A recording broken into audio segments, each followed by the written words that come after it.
Pergunta que surgiu aqui nesse chat, eu não vou deixar de fazer, vai ser polêmica, responda se quiser, mas diz, pergunta se ela é maçom. Eu vou perguntar, você é maçom, pastor Marquinhos? Não, eu não sou maçom, eu sou cristão, sou lavado no sangue de Jesus. Eu queria, inclusive, um dia saber o que é a maçonaria de verdade, né? Porque dizem que a maçonaria é uma seita secreta, é uma sociedade secreta, não é seita, uma sociedade secreta. E só sabe a verdade quem está lá dentro, né? Então, tudo que a gente ouve falar são especulações. Por exemplo, quando você estuda história, você vai descobrir que no século XVII, aqui no Brasil, a maçonaria salvou alguns pastores. Sabia disso, Isaac? Eu li bastante sobre a maçonaria nas igrejas, principalmente batistas, né? Então tem... A maçonaria salvou pastores batistas da perseguição católica na época das Inquisições, né? Então é muito difícil falar sobre aquilo que a gente não conhece. Eu não conheço a fundo a maçonaria, então não posso falar nada sobre a maçonaria. Aquele abençoado do Cabo Daciolo, né? Na véspera de uma eleição, no meio do mato, orando, falando em línguas, né? Ele com a Bíblia na mão disse: Deus falou comigo que o pastor Marco Feliciano e o pastor Silas Malafaia são maçons.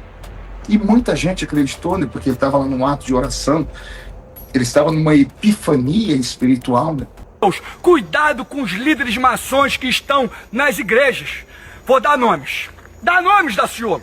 Dá nomes de quem está se corrompendo. Deus me deu 2 nomes para falar para a nação brasileira. Antes eu vou falar para eles: ei, se arrependam. Antes de vocês abrirem a boquinha para falar besteira, se arrependam, que é melhor, porque vai machucar. Manará, xanará, manarai. Tô falando do senhor Silas Malafaia. Silas Malafaia. E tô falando de Marco Feliciano. Naraxa, manarai. Vocês já foram crentes. Vocês desviaram. Manai, xanarai, manarai. Quem tá mandando dizer aqui é o pai. Levanta e vamos ver o que acontece. Tá aí. Estão comercializando. Tem outros? Tem outros. Tem outros. Mas Deus não deixa eu falar aqui agora. Deus está falando: segura. Segura, Amanarashana. Segura. Senhor, coloca o Silas Malafaia e o Marco Feliciano em tuas mãos, Pai. Olha eles aí, Senhor. Mas eu não sou maçom, nunca fui maçom, né? E tenho curiosidade de saber o que é. Só conheço de livros, mas quando você chega, eles falam que até o grau tem 33. Eu li livro de quem escreveu o grau tem 33. Não encontrei nada de absurdo em nada, então eu acho que só vai conhecer quem está lá dentro. Como eu não sei dizer o que é maçonaria, por isso eu não critico, né? Porque eu sei o lado filantrópico de muitos. Aqui na minha cidade tem a maçonaria, eles fazem um trabalho filantrópico, ajudando a população muito pobre, né? Diferente de muitas igrejas que não fazem nada, né? Eles pelo menos trabalham nisso. Mas eu não conheço a maçonaria, não sou maçom, né? Deixo mais uma vez aqui: eu, Marco Feliciano, não sou maçom. Tá respondido, Nunca fui e jamais serei. Meus queridos amigos do canal Mentalidade Maçônica, hoje nós vamos reagir às falas do pastor e deputado federal Marco Feliciano, que em um podcast comentou sobre maçonaria.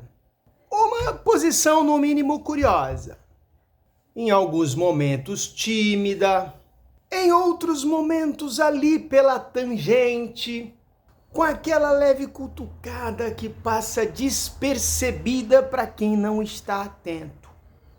Mas vamos ser justos desde o início. Pastor, o senhor não foi desrespeitoso, e isso precisa ser reconhecido. Num tema onde muita gente parte para o ataque, o senhor manteve uma linha mais cautelosa. Agora, isso não significa que houve precisão.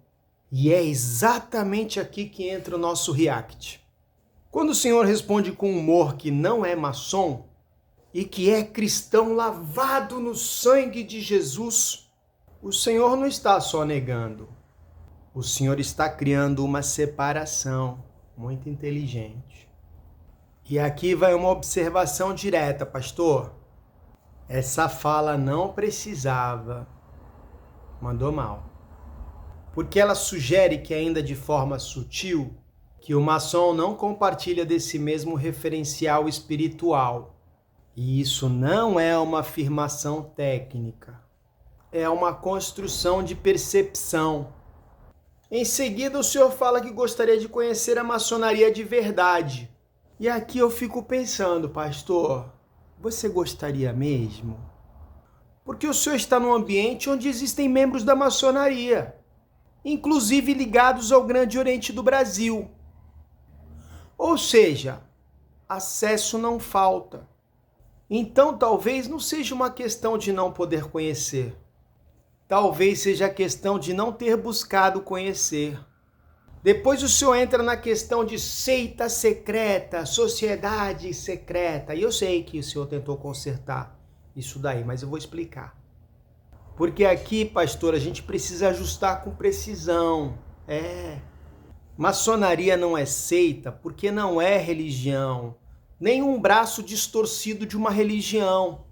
Não tem dogma, não tem salvação, não tem culto, não tem imposição de fé, não pregam o céu, não pregam o inferno, não pregam uma vida após morte espiritual.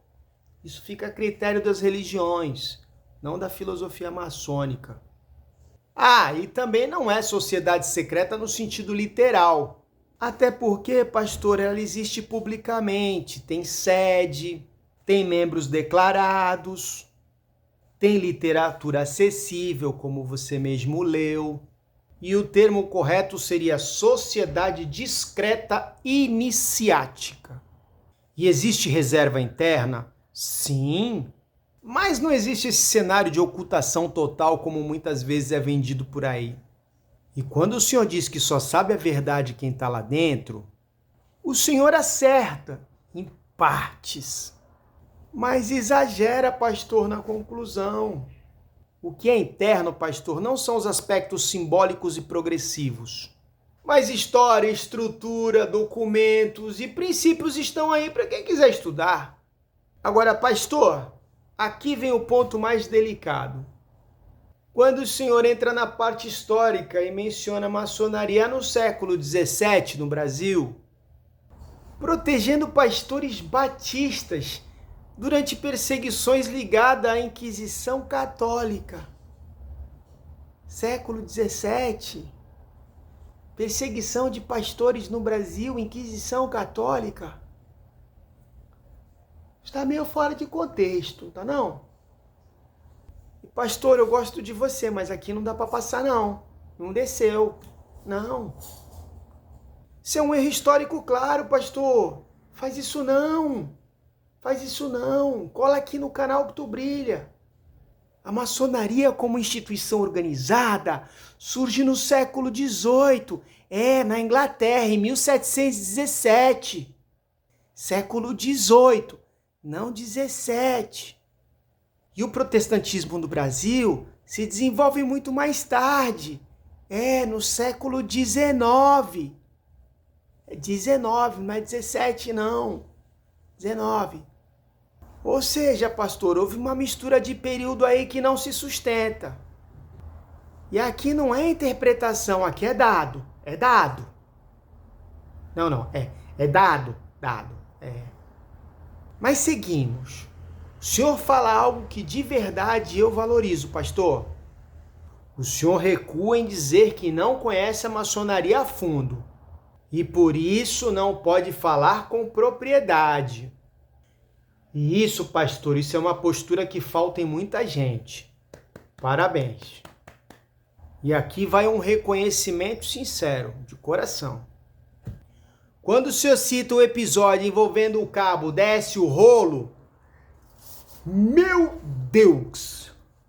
Acho que é assim que ele fala. Esquisito ele, né? O senhor também demonstra uma leitura interessante. O senhor entende o impacto do contexto espiritual na percepção das pessoas.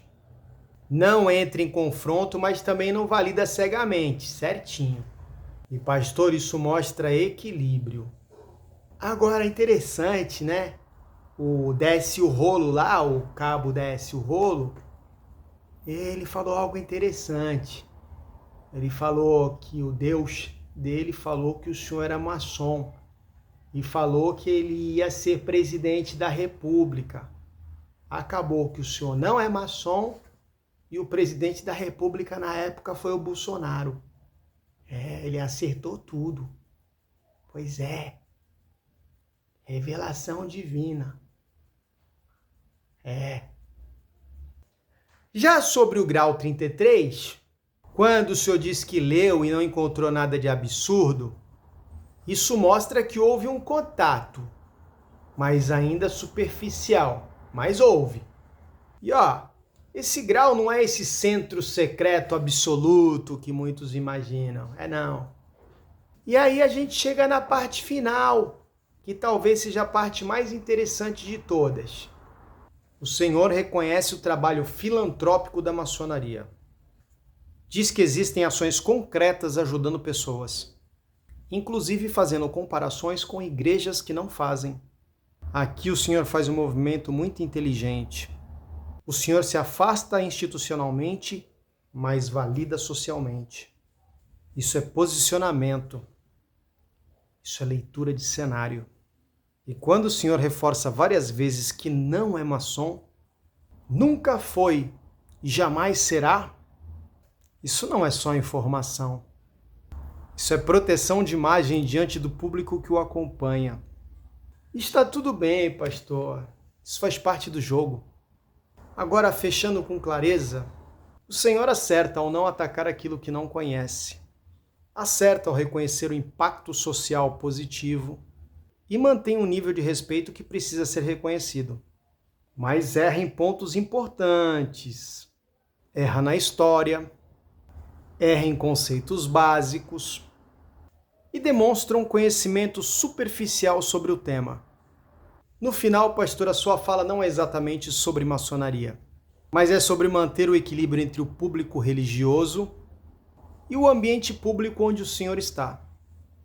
E isso, pastor, o senhor faz bem, hein? Mas fica um ponto final direto e sem rodeio. O senhor não precisa fazer parte da maçonaria, até porque isso é uma escolha pessoal. Mas quando decide falar, mesmo que parcialmente, o mínimo necessário é precisão.